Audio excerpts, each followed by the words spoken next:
오전에 이제 하나님 말씀 보도록 하겠습니다. 오전에 하나님 말씀은 디모데후서 3장 15절부터 17절까지 다 찾으신 줄 알고 제가 받들어 읽겠습니다. 그러나 너는 네가 배운 것과 확신한 것에 꾸준히 구하라. 네가 누구에게서 배웠는가를 알며 또 어릴 때부터 네가 성경을 알았으니 그 성경은 너로 그리스도 예수 안에 있는 믿음으로 인하여 구원에 이르도록 지혜롭게 할 수 있느니라. 모든 성경은 하나님의 영감으로 주어진 것으로 교리와 책망과 바로잡음과 의로 훈육하기에 유익하니 이는 하나님의 사람이 온전하게 되며 모든 선한 일에 철저히 구비되게 하려 함이라. 오늘 이 설교 제목을 믿기 어려운 성경 읽어야만 하는 이유, 이런 제목으로 말씀을 강론하고자 합니다. 성경은 믿기 어려운 부분들이 참 많이 기록이 되어 있죠. 그래도 읽어야만 하는 이유가 있어요. 성경은 이제 신약과 구약으로 이제 나누어지는데, 구약은 뭐 일반적으로 구약 시대를 위한 성경이고, 또 신약은 뭐 신약 시대를 위한 성경이다, 이렇게 이제 생각하기가 쉽죠. 왜냐하면 신약에서는 구약의 율법과 규례를 지키지 않기 때문이죠. 또 주님께서도 율법과 선지서는 요한까지라고 언급을 하셨는데, 더구나 우리는 율법 아래에 있지 아니하고 은혜 아래에 있는데, 그럼 왜 우리는 구약 성경을 읽어야 하는가? 왜 우리는 구약 성경을 공부를 해야 하는가? 일부 신학자들 가운데는 구약은 십자가에서 끝이 났다. 구약은 이제 필요치 않다. 이렇게 가르치는 신학자들이 있어요. 그러나 그렇지가 않습니다. 오늘 본문은 모든 성경이 지금 우리에게 유익을 준다고 가르치고 있죠. 여기서 모든 성경은 디모데가 어려서부터 알았던 구약 성경을 가르칩니다. 이처럼 구약 성경은 신약에서도 아주 큰 역할을 하는 것임을 알 수가 있어요. 흔히 이제 성경을 바이블이라고 하는데, 사실 이 성경에는 바이블이라는 단어가 없어요. 대신에 스크립처라는 이런 단어가 53에 나와요. 그 중에 구약 성경에는 다니엘 10장에서 진리의 성경에 기록된 것을 네게 보여주리라, 이때 딱 한 번 나오고요. 나머지는 신약 성경에 52에 나와요. 놀라운 것은 이 신약 성경에 기록된 성경이라는 이 단어가 모두 구약 성경을 가리키고 있다는 거예요. 사도들이 이제 말씀을 전할 때 그들이 사용한 성경이 모두 구약 성경이었습니다. 사실이 그러한데, 구약 성경이 그리스도인들에게 별로 중요하지 않다느니 율법과 선지서는 이제 요한까지이기 때문에 구약 성경은 우리에게 필요 없다라고 주장하는 것은, 그것은 뭐 성경을 전혀 이해하지 못하는 그런 자들의 무지일 뿐입니다. 구약 성경은 단순한 성경이 아니에요. 구약이 없이는 신약이 존재할 수 없어요. 또 신약이 없이는 구약을 다 풀 수가 없어요. 그래서 성경에는 참 믿기 어려운 내용과 사건들이 많이 기록되어 있습니다. 그러나 우리가 성경을 읽어야만 하는 이유는 하나님께서 성경을 통해서 자신을 계시해 주셨고요. 그분의 목적과 계획을 성경에 기록해 놓으시고, 그분이 우리 인간과의 관계를 맺기 원하시기 때문에 우리는 성경을 읽어야 하는 거예요. 아무리 어려운 내용이라도 읽어야만 하는 이유는 성경에서 믿음이 나오기 때문이에요. 로마서 10장 17절에서는요. 믿음은 들음에서 나고 들음은 하나님의 말씀에 의해서니라. 성경에서 믿음이 나온단 말이에요. 그래서 믿음은 뭐 성경을 통하지 않은 어떤 뭐 영적 체험이나 어떤 영적인 증거에 그런 것에 그런 것이 아니라는 거예요. 그래서 그런 것에 길을 내어줘서는 안 된다는 겁니다. 성경이 구약과 신약으로 구분되어 있다고 해서 지금은 지금은 신약 시대니까 뭐 구약 성경을 읽을 필요가 없다. 그렇게 생각을 해서도 안 된다는 겁니다. 오늘 우리는 이제 본문에서 말하고 있는 성경이 주는 유익이 무엇인지를 살펴보면서 함께 은혜를 나누고자 합니다. 자, 구약 성경이 주는 실제적인 유익은 무엇일까요? 첫 번째는 구약 성경의 가치를 모르는 사람은 주 예수 그리스도의 정체성을 알 수가 없게 됩니다. 왜냐하면 예수 그리스도는 구약 성경으로 증거를 받기 때문이에요. 모든 성경은 예수 그리스도를 증거하는 책이에요. 예수님께서도 초림에 사역하셨을 때 인용한 말씀들이 모두 구약 성경이었어요. 요한복음 5장 39절에서도 예수님께서 말씀하시기를 성경을 상고하라. 이는 너희가 성경에 영생이 있다고 생각함이니 그 성경이 나에 관하여 증거하고 있느니라. 그래서 예수님께서 유대인들에게 성경을 상고하라고 하셨어요. 그 말씀을 하실 때 그들이 가지고 있었던 성경이 구약 성경이었다는 거예요. 주님은 구약 성경을 가진 유대인들에게 성경을 상고하라고 말씀을 하셨고, 그리고 너희가 성경도 하나님의 능력도 모르고 오해하고 있다, 이렇게 말씀을 하셨어요. 유대인들, 그러니까 성경을 안다고 말하는 이 유대인들에게 아주 의미심장한 말씀을 하셨는데, 그 말씀이 요한복음 5장 46절과 47절에 기록이 됩니다. 그 의미심장한 말씀이 뭐냐면 너희가 모세를 믿었다면 나를 믿었으리라. 모세를 믿었다면 나를 믿었으리라. 그러니까 유대인들은 모세를 믿고 있어요. 그런데 예수님께서는 그들에게 너희가 모세를 믿었으면 나를 믿었으리라, 이렇게 말씀을 하신단 말이에요. 이는 그가 나에 관하여 기록하였기 때문이라. 그러나 만일 너희가 그의 글을 믿지 않는다면 어떻게 나의 말을 믿겠느냐, 이런 말씀을 하셨단 말이에요.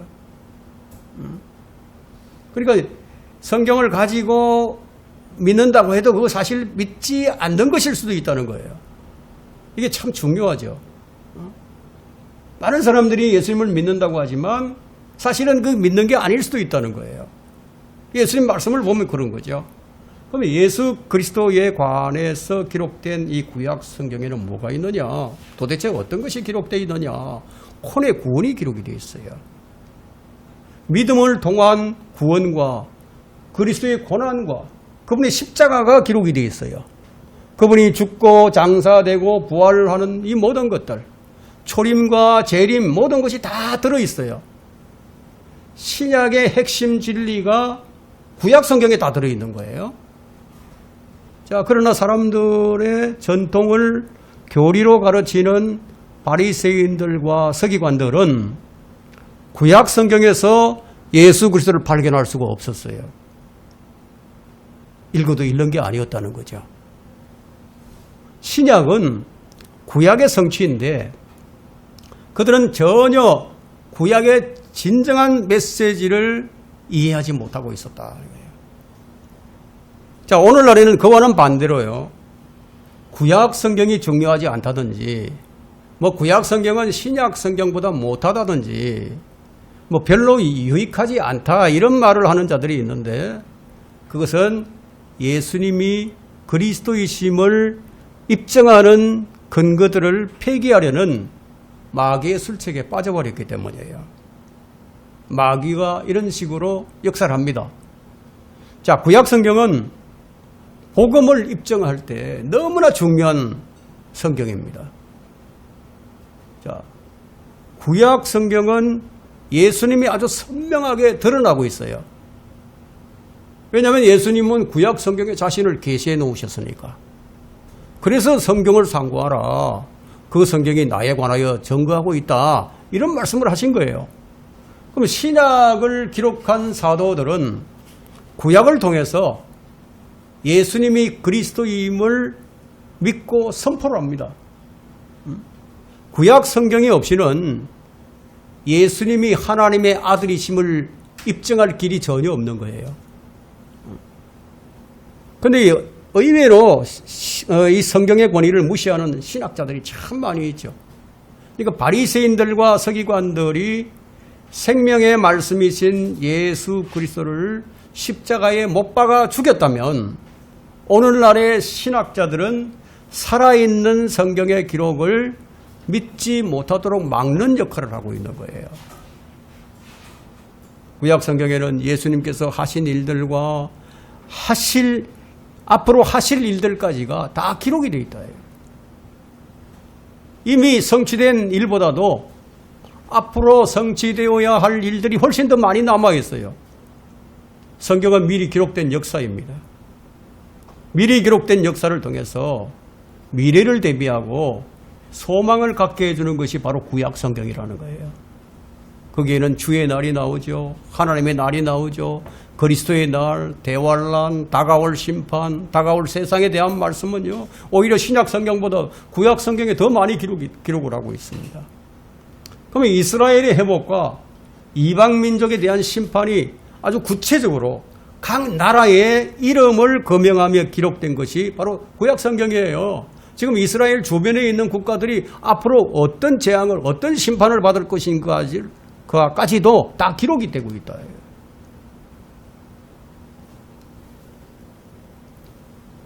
그래서 구약은 재림에 관한 얘기로 넘쳐나요. 재림에 관한 얘기로. 따라서 그리스도인이 구약 성경의 가치를 모른다면 매우 아주 비극적인 일입니다. 구원받지 못한 신학자들이 구약의 무용론을 주장하죠. 구약 성경이 그리스도인과 아무 상관이 없다고 말하는 자는 성경을 통째로 없애버리고자 하는 마귀의 종들이나 하는 짓입니다. 왜냐하면 구약 성경이 예수 그리스도를 증거하고 있기 때문에. 예수님도 구약 성경을 읽었었어요. 회당에 들어가서 성경을 읽으셨어요. 바울은 감옥에서도 구약 성경을 읽었어요. 우리는 구약의 기록을 읽고 공부를 해야 합니다. 마지막 날들에 대한 기록들이 구약 성경에 다 들어있기 때문에 만일 오실 예수님이 구약에 미리 기록된 대로 오시지 않는다면 그분은 재림 예수가 될 수가 없어요. 구약 성경이 예수님이 하나님의 아들이시며 메시아요, 그리스도요, 모세가 말했던 선지자이며 하나님의 어린 양이시며 그분이 하나님이시고 그분이 영원한 아버지시고 그분이 나무에 매달릴 것이며 그분이 구원주요, 만왕의 왕이요, 그분이 창조주요, 그분이 심판주요, 신약에 나타난 예수님을 구약 성경이 입증을 해준다는 거예요. 구약 성경에 확실한 증거가 없는 예수님이라면 위대한 철학가나 위대한 종교가나 위대한 혁명가나 위대한 사상가는 될 수 있겠지만 예수 그리스도는 될 수 없는 거예요. 그래서 구약 성경은 철저하게 예수님이 그리스도이심을 증거로 제시해 줍니다. 선지자들에 의해서 지금 제시되었고 사도들은 예수님이 그리스도이심을 증거했죠. 그죠? 증거했어요. 그러면 율법과 선지서와 시편이 증거하고 있는 예수님을 우리가 믿는 것이지 구약의 증거가 없는 예수님을 우리가 믿는 것은 아니라는 거예요. 구약 성경은 구약 성경으로 입증이 안 되는 이 예수를 믿는 사람들은 또 다른 예수를 믿는 것에 불과합니다. 그래서 오늘날 다른 예수를 믿는 자들이 참 많이 있죠. 여러분들이 주의해야 할 것은 예수님 믿는다고 해서 다 같은 예수님을 믿는 게 아니라는 사실이에요. 그 마귀의 계략은 무엇입니까? 예수님을 믿지 못하게 만들고 다른 예수를 믿게 만들어요. 그 사탄은 또 다른 예수를 믿게 만들려고 다른 복음을 양산해내죠. 온갖 이단들이 믿고 있는 예수님은 우리와 같은 예수님이 아니에요. 또 다른 예수예요. 그들은 성경을 다르게 해석을 하죠. 성경의 권위를 무시하죠. 그래서 구약 성경은 신약 시대에는 더 이상 가치가 없다고 이 말하는 것이 얼마나 위험한 일인지를 알아야 한다는 겁니다. 여러분, 구약 성경에 혼에 대한 구원의 복음이 아주 분명하게 제시되고 있습니다. 구약에서 혼의 구원은 어떻게 받는지 우리는 그것을 누가복음 16장에서 찾아볼 수 있습니다. 여러분, 누가복음 16장에 보니까 그 16장 27절과 28절을 보면은 부자가 얘기를 합니다. 아브라함에게. 그가 말하기를 아버지여 내가 당신께 구하오니 당신께서 나사로를 내 아비 집에 보내주소서. 나에게 5 형제가 있으니 그가 그들에게 증거하여 그들로 이 고통의 장소에 오지 않게 하소서. 이것이 지옥에 간 부자의 간구예요. 부자는 지옥에서 간절히 구하는 거예요. 제발 그렇게 좀 해달라고. 그러자 아브라함이 그에게 말하기를 그들에게는 모세와 선지자들이 있으니 그들에게서 듣게 하라고 하더라. 그러면 구약에서 혼이 구원받는 방법이 뭐죠? 그럼 모세와 선지자들의 말을 듣는 거죠. 그것을 듣고 믿으면 구원받는 거예요. 구약 성경을 하나로 말한다면 율법이라고 말할 수 있고 셋으로 나눈다면 율법과 선지서와 시편으로 나눌 수가 있습니다. 땅 위에 있는 자들이 땅 아래 지옥에 오지 않기 위해서는 죽은 자가 다시 살아나서 증거해야 하는 것이 아니라 그들에게 있는 율법과 선지서들과 시편을 들으면 되는 거다 이거예요. 듣고 믿으면 된다 이거예요. 그러나 조상 아브라함은 그들의 조상 아브라함이 뭐라고 얘기합니까? 부자에게. 성경이 그들을 구원해 줄 것이다. 근데 지옥에 간 이 부자는 생각이 다르죠. 그죠? 그가 말하기를 아니옵니다. 아버지 아브라함이요. 만일 누군가가 죽은 자들로부터 그들에게 가면 그들이 회개하리이다. 자, 오늘날도 이런 자들이 많이 있어요. 성경에서 영생을 얻으려고 하지 않고 무슨 체험이나 뭐 어떤 이적이나 기적을 통해서 이 구원을 받으려고 하는 거예요. 자, 그것이 바로 은사주의자들의 성령 체험이라고 하는 거죠. 지옥에 있는 부자는 지상에 살고 있는 아직 지옥으로 오지 않은 자기 형제들을 너무너무 잘 아는 거죠. 그 사람들은 성경을 안 믿는 사람들이니까. 그래서 성경으로 그들이 구원을 받을 가능성이 전혀 없으니까. 그래서 죽은 나사로가 다시 살아나서 그들에게 가면 믿지 않겠느냐. 이 부활의 표적을 통해서 자기 형제들이 구원을 받기를 구했지만 아브라함이 뭐라고 얘기합니까? 만일 그들이 모세와 선지자들의 말을 듣지 않는다면 비록 누가 죽은 자들로부터 살아난다 해도 그들을 설득할 수 없을 것이라고. 그럼 어떻게 구원받는지 정확하게 나오죠.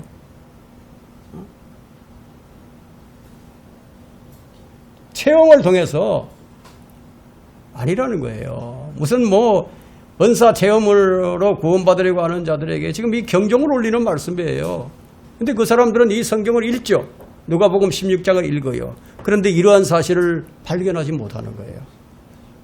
방언을 받지 않으면 성령 못 받았다고 가르치는 그런 교회들이 얼마나 많은지 몰라요. 그 성경을 안 믿으면 구원 없어요. 성경을 안 믿으면 어떤 표적과 이적을 보여준다 하더라도 결코 주님을 안 믿을 것이라는 거예요. 구약에서의 구원은 모세와 선지자의 말을 듣고 믿는 것이다 이거예요. 그러면 신약에서의 구원은 주 예수 그리스도를 믿으라 이거예요. 구약 성경은 분명히 믿음을 통한 구원을 제시하고 있는 거예요. 왜냐하면 율법으로 의롭게 될 육체는 아무도 없기 때문이다. 로마서 3장 20절에 그렇게 기록하고 있기 때문이에요. 그럼 구약이 주는 실제적인 유익은 무엇인가? 두 번째는 구약 성경은 그리스도 안에 있는 믿음으로 인하여 죄인을 구원에 이르도록 지혜롭게 해준다는 거예요. 죄인들이 지혜롭게 되어서 구원을 받을 수 있게 해주는 것이 성경이라는 거예요. 그래서 지금 바울이 디모데에게 오늘 본문에 보니까 또 네가 어릴 때부터 네가 성경을 알았으니 그 성경은 그로 예수 그리스도 안에 있는 믿음으로 인하여 구원에 이르도록 지혜롭게 할 수 있느니라. 성경이 지혜롭게 만들어준다는 거예요. 그러면 디모데가 어려서부터 알았던 성경이 무엇입니까? 어떤 성경입니까? 구약 성경이죠. 바울은 야 그거 가지고는 이제 안 돼. 시대가 바뀌었으니까 구약 성경 가지고는 안 돼. 이런 말을 하지 않고 그 성경이 너를 지혜롭게 해서 그리스도 예수 안에 있는 믿음을 통해서 구원에 이르게 해줄 것이라고, 너를 지혜롭게 해줄 것이라고 그 말을 하고 있는 거죠. 그래서 구약 성경이 그리스도께로 인도하는 지도교사다, 그 말을 하고 있는 겁니다. 구약 성경에서 은혜의 복음을 보여주는 것은 어디 있느냐? 구약 성경에서 은혜의 복음을 보여주셨거든요. 구약 성경에서 하나님께서 다윗에게 베푸셨던 확실한 자비에서 우리가 발견을 합니다. 다윗에게는 확실한 자비를 베풀어 주셨죠. 구약 시대에 동물의 피로서 용서가 안 되는 죄가 있었어요. 그것이 뭐냐면 간음죄예요. 간음죄는 살인죄. 간음죄와 살인죄는 율법으로 용서가 안 돼. 동물의 피를 가지고 용서가 안 돼. 반드시 돌로 쳐 죽여야 돼. 근데 다윗이 그 두 가지 죄를 범했어. 근데 하나님께서 그에게 확실한 자비를 보여주셨다. 은혜의 복음이죠, 그것이. 예? 다윗의 확실한 자비. 여러분, 믿음의 결과는요, 믿음의 결과는 혼의 구원이에요. 혼의 구원이다. 우리 몸의 구원은 나중에 받는 거고, 우선적으로 우리가 믿으면 바로 오는 것이 뭐냐? 혼의 구원이다. 그래서 베드로전서 1장 9절과 10절에는 이는 너희 믿음의 결과 곧 너희 혼들의 구원을 받았습니다. 이 구원에 관해서는 너희에게 임할 은혜에 관하여 예언한 선지자들이 열심히 조사하고 살펴보던 것이며, 그리스도 예수 안에 있는 믿음을 통한 구원을 구약의 선지자들이 예언을 해놓았다는 거예요. 선지자들은 이것을 선포하고 이것이 무엇을 얘기하는 것인지 열심히 조사하고 살피면서 탐구를 했어요. 연구를 했단 말이에요. 여러분, 믿음을 통한 구원은요, 창세기부터 계시가 되어 있어요. 구약 성경은 예수 그리스도의 그림자들로 가득합니다. 히브리서 11장에 나오는 믿음의 원로들은요, 모두 믿음을 통해서 의롭게 된 사람들이에요. 율법을 통해서 의롭게 되지 않았어요. 그들은 믿음을 통해서 의롭게 되었고 좋은 평판을 얻었다고 기록이 되어 있습니다. 여러분, 아브라함이 믿음으로 의롭게 되었습니다. 행위로 구원받은 것이 아니죠. 롯과 같은 사람도 믿음 때문에 의인이라고 불렸어요. 여러분, 지금 롯을 한번 생각해 보세요. 롯이 어떤 사람입니까? 그럼에도 불구하고 그를 의인으로 불러준다는 거예요.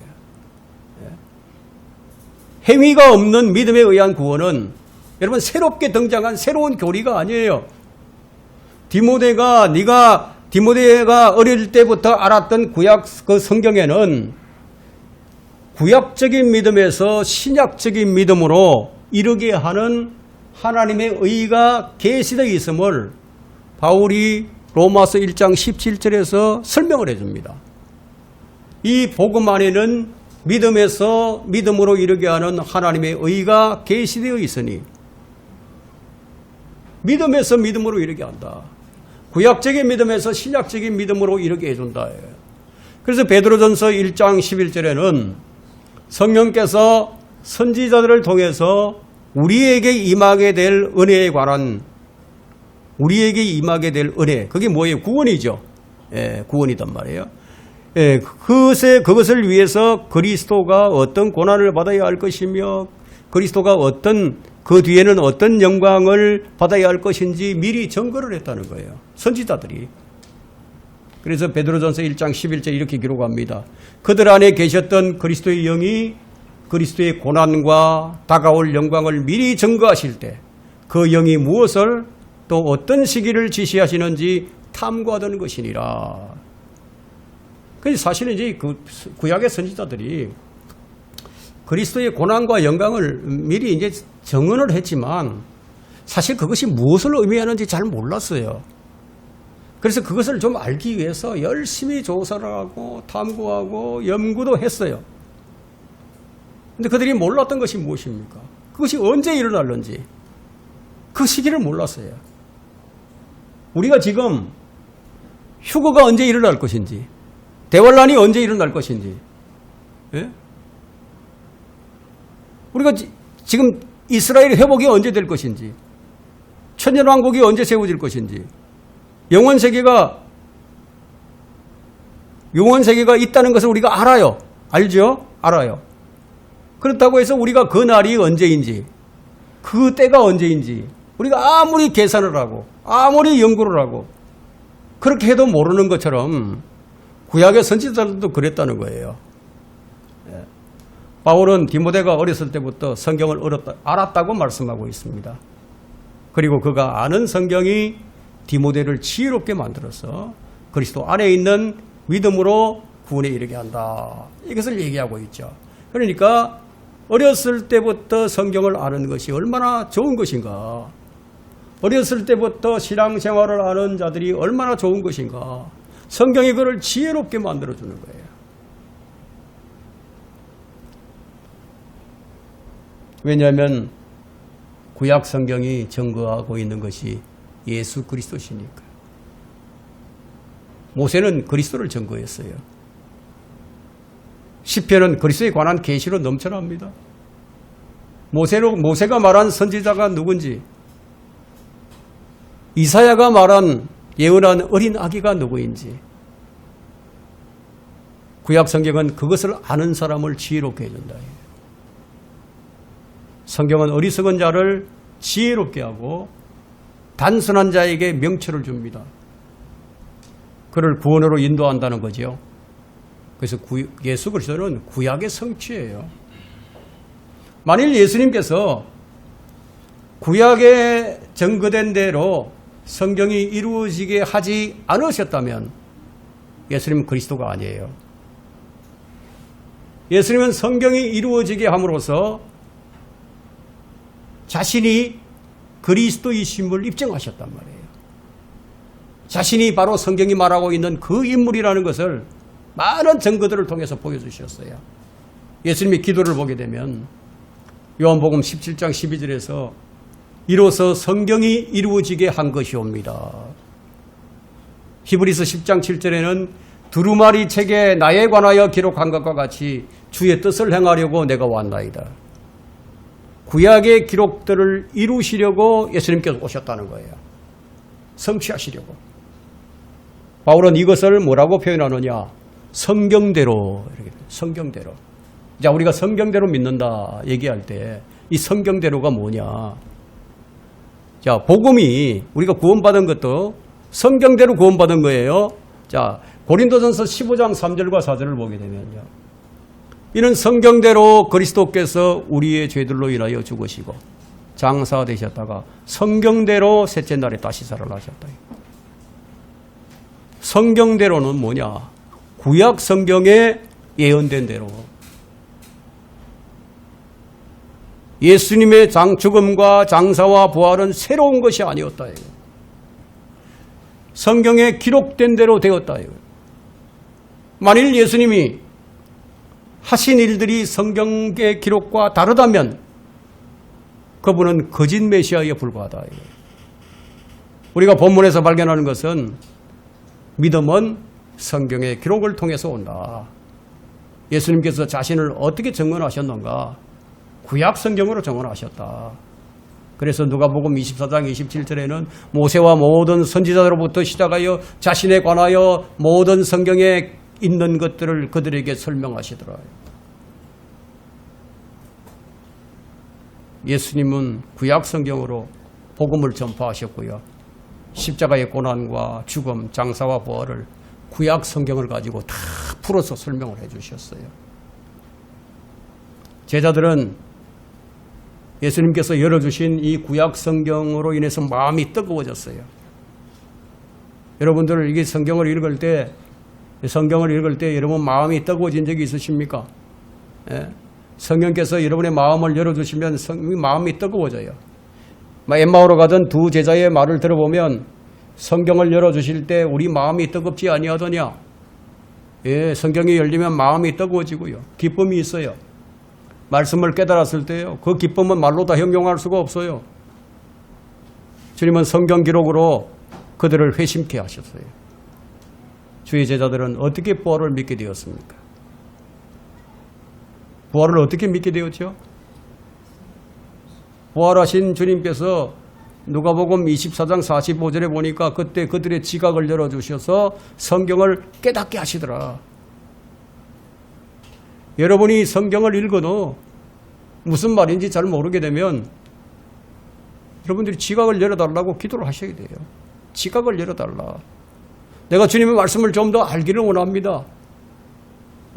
지각을 열어달라. 제자들이 부활의 주님을 보고도 믿지를 못했어요. 그러나 성경을 깨닫게 되었을 때 부활을 믿게 되었죠. 주님이 열어주신 성경도 역시 구약 성경이었다. 구약 성경이 주는 실제적인 유익은 세 번째, 구약의 모든 역사적인 사건의 기록들이 우리의 본보기가 됩니다. 본보기다. 본보기는 뭐죠? 본이 된다는 얘기죠. 교훈이 된다. 교훈이 된다. 여러분 고린도전서 10장 6절에 그 말씀이 기록되어 있어요. 고린도전서 10장 6절 한번 보세요. 고린도전서 10장 6절에는 이렇게 기록이 되어 있죠. 이제 이런 일들은 우리의 본보기가 되어 그들이 열망하였던 것 같이 우리도 악한 일들을 열망하는 자가 되지 않게 하려 함이라. 구약의 역사적인 사건들이 우리의 본보기가 된다. 예. 이제 그들에게 일어난 이 모든 일이 본보기가 되고 또 세상 끝날들을 당한 우리에게 본면으로 기록이 되었느니라. 11절에도 고린도전서 10장 11절에도 기록이 있죠.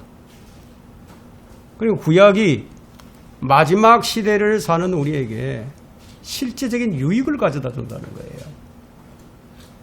자, 여기서 그들에게 일어난 일들이란 무엇입니까? 창세기부터 말라기까지의 기록이에요. 자, 우리는 성경을 펼치는 순간에 거기에 기록된 사건들을 우리가 볼 수가 있는데, 아담과 이브의 타락이 있죠. 카인과 아벨이 나오죠. 노아의 홍수, 소돔과 고모라, 출애굽, 모세와 광야의 백성들 등등 이런 기록들이 모두 누구를 위한 것이냐? 우리를 위한 것이다.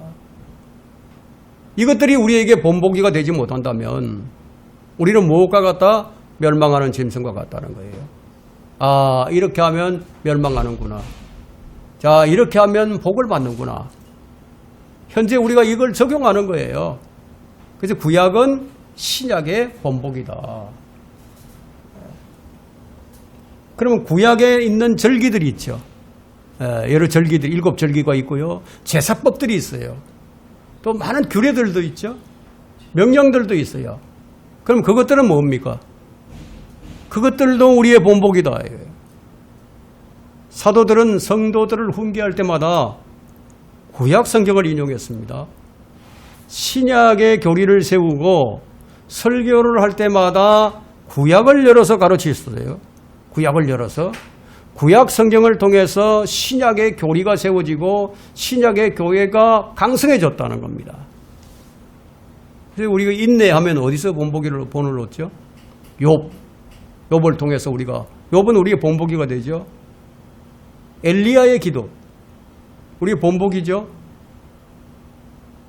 야베스의 기도, 우리 본보기죠. 다윗의 기도, 우리 본보기예요. 구약의 사건들이 신약의 본보기가 되고 우리의 훈계가 된다, 교훈이 된다. 여러분, 베레아 사람들이 참 고상한 사람들이었습니다. 이 베레아 사람들은 사도 바울이 얘기할 때 그 말이 사실인가 아닌가 확인을 했어요. 확인 사살을 하는 거예요. 무엇을 가지고? 구약 성경을 가지고. 그래서 베레아 사람들이 날마다 탐구하던 성경이 구약 성경이었다. 바울이 전파한 복음을 마음으로 받아들이고 그 복음이 그런가 하여 구약 성경으로 확인을 했다는 겁니다. 여러분, 사도행전 17장 11절에는 베레아 사람들은 데살로니가인들보다도 더 고상하여 전심으로 온 마음으로 말씀을 받아들이고 그 말이 그런가 하여 매일 성경을 상고함으로, 이런 기록이 있습니다. 바울이 전했던 은혜의 복음을 받아들였어요. 그리스도의 십자가와 고난과 장사와 부활, 이런 것들을 듣고 다 받아들이고 그것이 정말 맞는지 구약 성경으로 확인을 했다는 거예요. 여러분, 바울이 사용한 성경이 구약 성경이었습니다. 그때는 신약 성경이 기록되기 전이었으니까. 어떤 성도는 신약은 아주 잘 읽는데 구약은 안 읽어요. 여러분, 구약과 신약은 떼어놓을 수가 없어요. 왜냐하면 은혜의 복음이 구약에 미리 기록이 되어 있었기 때문에.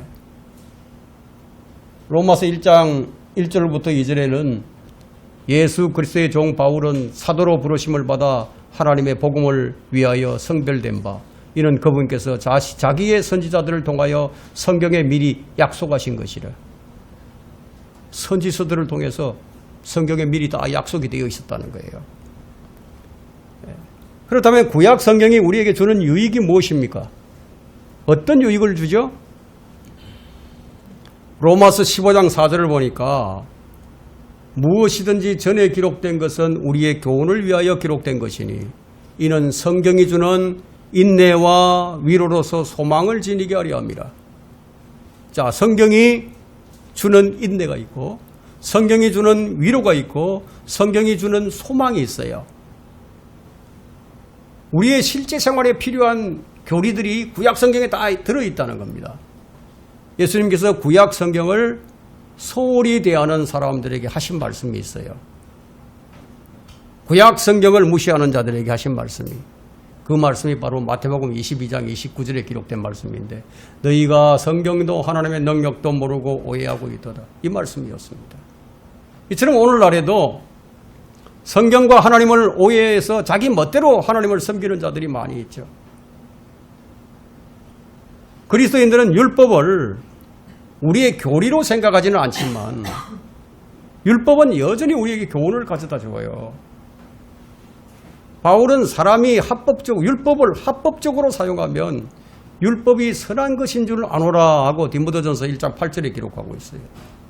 합법적으로 율법을 사용하면은 율법이 선하다. 우리는 10계명을 지키지는 않지만 안식일을 뺀 아홉 가지의 계명은 우리가 지키죠. 우리 안식일은 안 지켜요. 10계명에는 안식일이 포함되어 있습니다. 너희는 마음을 다하고 혼을 다하고 생각을 다하여 주 너희 하나님을 사랑하라. 이것이 첫째이며 큰 계명이라. 둘째는 이와 같으니 네 이웃을 네 자신과 같이 사랑하라.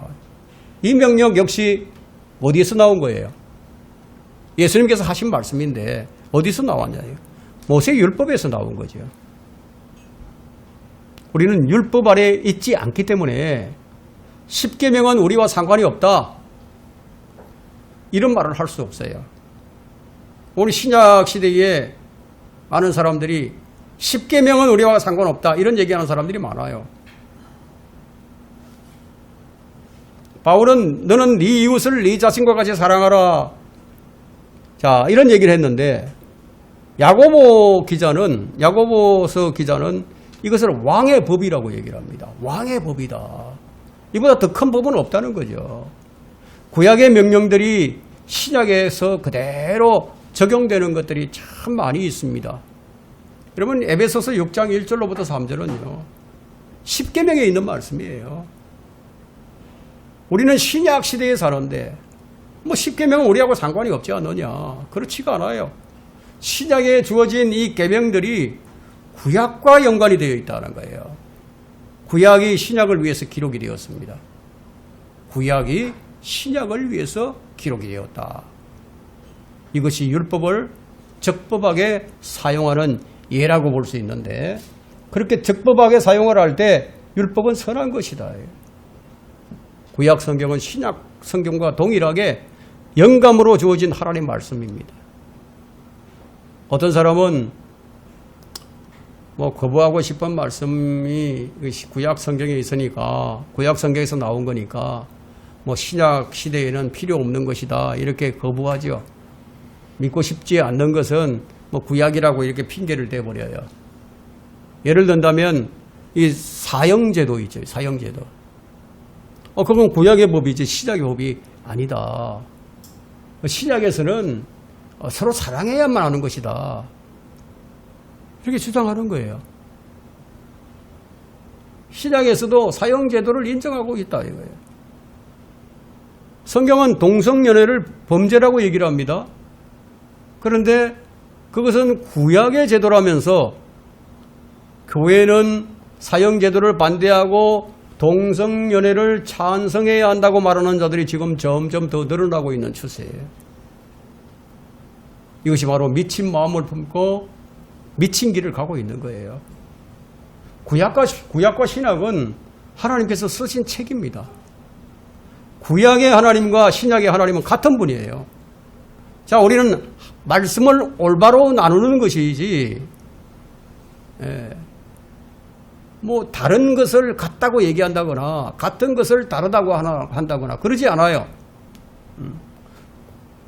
구약과 신약이 마치 이건 뭔가 동떨어져 있는 그런 개념으로 다루는 이들이 참 많이 있다는 겁니다. 성경은 남편이 아내의 머리라고 얘기하죠. 그러면 아내는 자기 남편에게 순종하라고 얘기합니다. 그것은 권위와 질서에 관한 것이죠. 지금 이 시대는 어떻습니까? 지금 이 시대는 남녀 평등 시대예요. 그럼 이 시대를 따른다면 그 사람은 성경을 믿는 사람이 아닌 것이죠. 사람들은 자기가 믿고 싶은 것을 믿고 그건 자기 좋을 대로 믿어요. 그래서 다양한 해석을 내놓습니다. 그러나 우리는 킹제임스 성경을 믿어요. 우리는 믿고 싶은 대로 믿는 것이 아니라 하나님께서 말씀하신 대로 믿어요. 그런 사람이 바이블 빌리버예요. 아무나 바이블 빌리버가 되는 게 아니에요. 그러면 정해진 법대로 하지 않으면 면류관이 없어요. 이기려고 애쓰는 사람은 규칙대로 하지 아니하면 면류관을 얻지 못하느니라 하고 디모데후서 2장 5절에 기록합니다. 이게 무슨 말이에요? 법대로 하라는 거죠. 규칙대로 하라. 우리는 멋대로 살거나 기분에 따라서 사는 사람들이 아니다 이거예요. 우리는 그리스도인들이지 우리는 자유주의자들이 아니에요. 신약에는 생명의 성령의 법이 있습니다. 자유의 법이 있어요. 의의 법이 있어요. 왕의 법이 있습니다. 믿음의 법이 있어요. 성경 자체가 법이에요. 그럼 우리가 알아야 할 것은 신약은 구약을 기초로 하고 있다는 거예요. 신약은 구약을 기초로 하고 있다. 우리는 이 믿음이라는 명분으로 우리 율법을 헛되이 만들어서는 안 되는 거죠. 바울은 로마서 3장 31절에서 이렇게 얘기합니다. 로마서 3장 31절에서요. 그렇다면 우리가 믿음으로 율법을 폐하려느냐? 결코 그럴 수 없느니라. 오히려 우리가 율법을 굳게 세우느니라. 믿음을 통해서 율법을 굳게 세운다는 거예요. 그럼 어떻게 세우는가? 살인하지 말라. 이건 율법이죠. 그럼 우리는 이웃을 사랑함으로써 율법을 세우는 거예요. 여러분, 사랑하는데 살인을 하겠습니까? 사랑하는데 도둑질을 하겠어요? 도둑질하지 말라, 이거 율법이잖아요. 우리는 이 마음의 탐심을 없앰으로써 이 율법을 세우는 거예요. 간음하지 말라. 그럼 신약에서는요, 마음의 업욕을 범하면 간음이다. 탐심을 품지 말라. 신약에서는 탐욕을 버리면 탐욕을 품지 말라는 율법이 굳게 서게 되는 거죠. 그죠? 율법을 굳게 세우는 것은 바로 이와 같다. 자, 우리는 성경을 대할 때 좀 주의해야 할 것이 있습니다. 저는 늘 이 부분에 대해서 가장 주의를 기울이고 있는데, 그것은 말씀을 올바로 나누는 거예요. 네가 진리의 말씀을 올바로 나누어 자신이 하나님 앞에 부끄럽지 않은 일꾼으로 인정받도록 공부하라. 자, 우리는 이 말씀에 주의를 해야 된다. 주의 말씀을 잘 나누어야 하지만 잘못 나누게 되면 하나님의 말씀을 폐기할 수도 있기 때문에 읽기에 따라서 참 딱딱한 성경이 참 많아요. 정말 읽기 딱딱해요. 그렇지만 여러분, 레위기 얼마나 읽기 참 딱딱합니까? 그런데 레위기도 유익하다예요. 이스라엘의 전쟁의 역사는 우리에게 많은 교훈을 가져다 주죠. 유익하지 않는 성경이 없어요.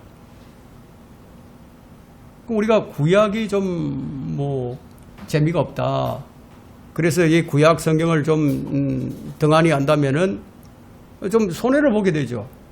무엇보다도 구약 성경이 중요한 것은 신약의 교리들을 세워주기 때문이다. 우리는 구약을 통해서 창조론이라든가 천사론, 타락, 심판, 초림, 재림, 천인왕국, 대환란, 영원세계 이런 걸 아는 거예요. 모두 다 구약에 기록이 되어 있으니까. 인간의 타락, 인간론, 마귀론, 이것은 신약에서 다루는 것이 아니라 구약에서 다루고 있습니다. 구약 성경은 교리와 책망과 바로잡음과 의로 훈육하기에 유익하다. 책망은 회개를 위해서 필요하고요. 돌이키기 위해서 필요하죠. 바로잡음은 경건과 거룩함을 위해서 필요해요. 그럼 의로 훈육하는 것은 주님을 기쁘시게 하는 삶을 살도록 이끄는데 필요하다는 거예요. 말씀을 정리하도록 하겠습니다. 성경의 기록 목적은 이 17절에 나오죠. 17절, 본문 17절에 이는 하나님의 사람이 온전하게 되며 모든 선한 일에 철저히 구비되게 하려 함이니라. 우리는 무슨 일을 할 때마다 참 준비해야 할 것들이 있어요. 갖추어야 할 것들이 있는데, 자, 우리가 무슨 일을 할 때 뭐가 필요하죠? 돈이 있어야 되잖아요. 무슨 일을 할 때 돈이 있어야죠. 그 다음 뭐가 있어야 됩니까? 기술이 있어야 되죠. 그래서 자격증도 있어야 되죠. 자격증. 예? 정보도 있어야 되죠. 인력도 있어야 되죠. 그죠?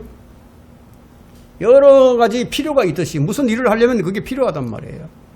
어떤 전문 분야에서 성공을 하려면은 그 분야에서 전문가가 되어야 된다.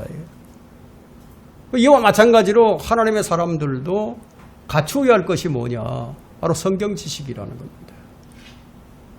하나님의 말씀을 능숙하게 사용할 수 있는 이런 능력이 필요하다. 오직 성경만이 하나님의 사람을 온전하게 하는 능력이 있습니다. 하나님의 성경만이 하나님의 사람을 성경적 교리로 이끌고, 때로는 책망으로 이끌고, 때로는 잘못된 부분을 바로 잡아주고 의로 훈육해 주면서 우리에게 유익을 가져다 줘요. 올바른 성경이 나를 하나님의 일을 할 수 있도록 올바로 인도해 준다. 준비하게 해준다. 그러면 올바른 성경이 아니라면 어떻게 될까요? 여러분, 이건 상식입니다. 올바른 성경이 아니라면 하나님의 일을 올바로 하도록 이끌지를 못하게 되겠죠. 여러분, 시중에 나와 있는 성경들이 모두 올바른 성경이 아니에요. 여러분, 대형 서점에 가면 그 기독교 코너가 있죠. 성경들이 얼마나 많이 나와 있습니까? 그 성경이 모두 올바른 성경이 아니라는 거예요. 그럼 올바른 성경이 아니라면 엉뚱한 일을 하게 만들어요. 그럼 이것은 상식이에요. 구원받지도 못한 사람들은 여러분 하나님의 사람들이 아니에요. 수많은 교인들이 구원을 받지 못한 채로 하나님의 일을 하려고 덤벼들지만 그들은 모두 엉뚱한 길을 가고 잘못된 일을 하고 있을 뿐이에요. 구원받지 못한 사람들이 올바른 성경이 아닌 다른 무엇으로 그것을 갖추려고 하지만 그것은 마귀적이고 정욕적이며 땅에 속한 일들을 추구할 뿐이라는 겁니다. 자신의 정욕을 이기는데 아무런 도움도 주지 못합니다. 자신이 알죠. 돈을 벌 만큼 벌었고 배울 만큼 배웠다고 생각을 하는데 자신의 정욕을 억제하는 데는 아무런 소용이 없어요. 세상과 육신과 마귀를 이기는 데는 전혀 도움이 되지 않아요. 오히려 더 점점 그릇된 길로 갈 뿐이죠.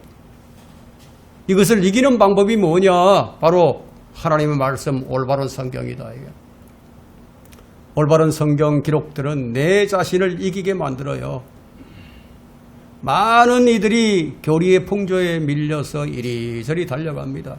그래서 여기가 좋은가? 아니면 저기가 좋은가? 여기도 다녀보고 저기도 다녀보고 여기서 배워보기도 하고 저기서 배워보기도 하지만 갖출 수 없다. 올바른 하나님 말씀만이 나를 갖추게 만듭니다. 자신이 하나님의 사람이라고 확신한다면 하나님의 일을 위해서 자신을 철저히 갖추려고 할 겁니다. 그때 필요한 것이 바로 하나님의 말씀인 성경이다. 다른 무엇으로 대신할 수 없어요. 오직 기록된 성경뿐입니다. 우리 모두 온전한 하나님의 사람이 되어서 선한 일에 철저히 구비되어야 할 것입니다.